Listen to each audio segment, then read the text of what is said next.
am Dr. Satish Pattanchetti, consultant laparoscopic and robotic surgeon in Pune. आज हम robotic surgery के बारे में बात करेंगे।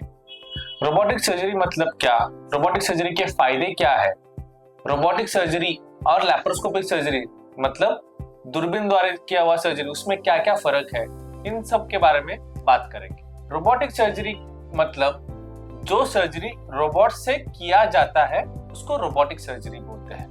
जो पेट के सर्जरीज है उसमें हम दूरबीन से सर्जरी करते हैं, मतलब लैप्रोस्कोपिक सर्जरी करते हैं, और रोबोट से करते हैं। दोनों ही छोटे छोटे होल में से हम ये सर्जरी करते हैं, जिसको हम की होल सर्जरी मतलब मिनिमल एक्सेस सर्जरी भी बोलते हैं।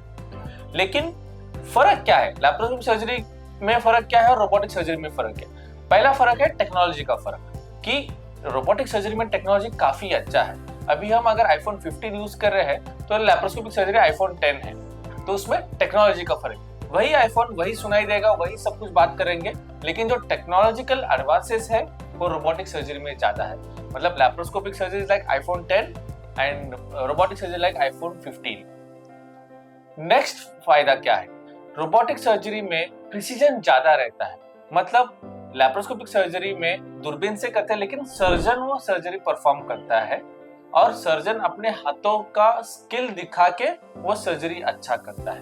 रोबोटिक सर्जरी में भी सर्जन ही परफॉर्म करता है, लेकिन जो पेशेंट के यहाँ का जो ऑपरेशन है वो ऑपरेशन रोबोट के प्रिसीजन से ज्यादा एक्यूरेसी आ जाती है।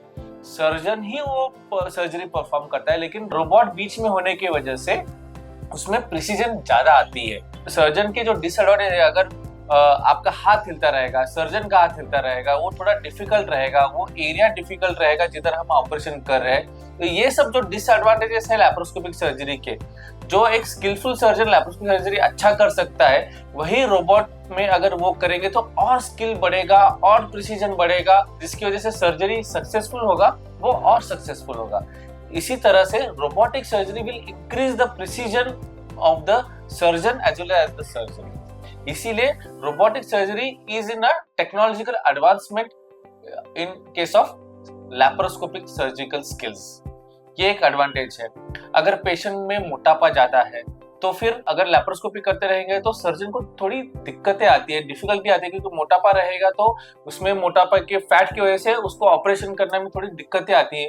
वही अगर रोबोट से रहेगा तो वो दिक्कत बिल्कुल निगेट हो जाती है, ऑलमोस्ट जीरो हो जाती है। क्यों? क्योंकि robot is doing the surgery at the patient, और वो जो मोटापे की वजह से जो तकलीफ होती है, इंस्ट्रूमेंट्स को ऊपर करना नीचे करना, वो सब नेगेट हो जाता है, क्योंकि वो सब रोबोट करता है। क्योंकि रोबोट की ताकत और प्रिसीजन दोनों इतना अच्छा रहता है कि सर्जन को कुछ तकलीफ नहीं होता। Surgeon is just doing like playing a video game और वो सर्जरी करता है। सर्जन को बिल्कुल थकान नहीं होती, कितना देर भी सर्जरी चला भी तो थकान नहीं होती, और इसलिए प्रिसीजन बढ़ता है। वही लैप्रोस्कोपिक सर्जरी में अगर थोड़ा सर्जरी का टाइम बढ़ गया, थोड़ा मोटापा ज्यादा रहेगा, तो फिर सर्जरी के वक्त अगर थकान आ गया तो मिस्टेक्स होने के चांसेस रहते हैं।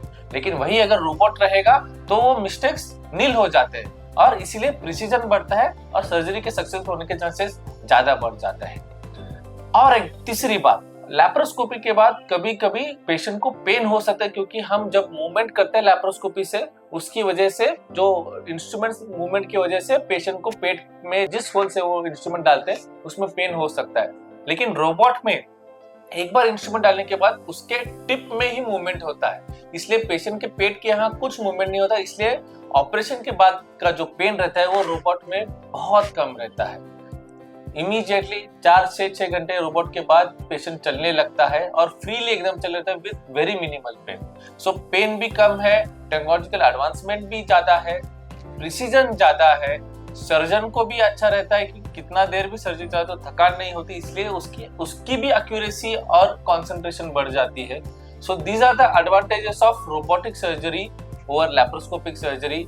इसीलिए अगर हो सके तो जितने भी पेट के सर्जरीज है और आपके यहाँ अगर रोबोट रहेगा तो फिर रोबोटिक सर्जरी से ही करना बहुत ही उचित रहेगा।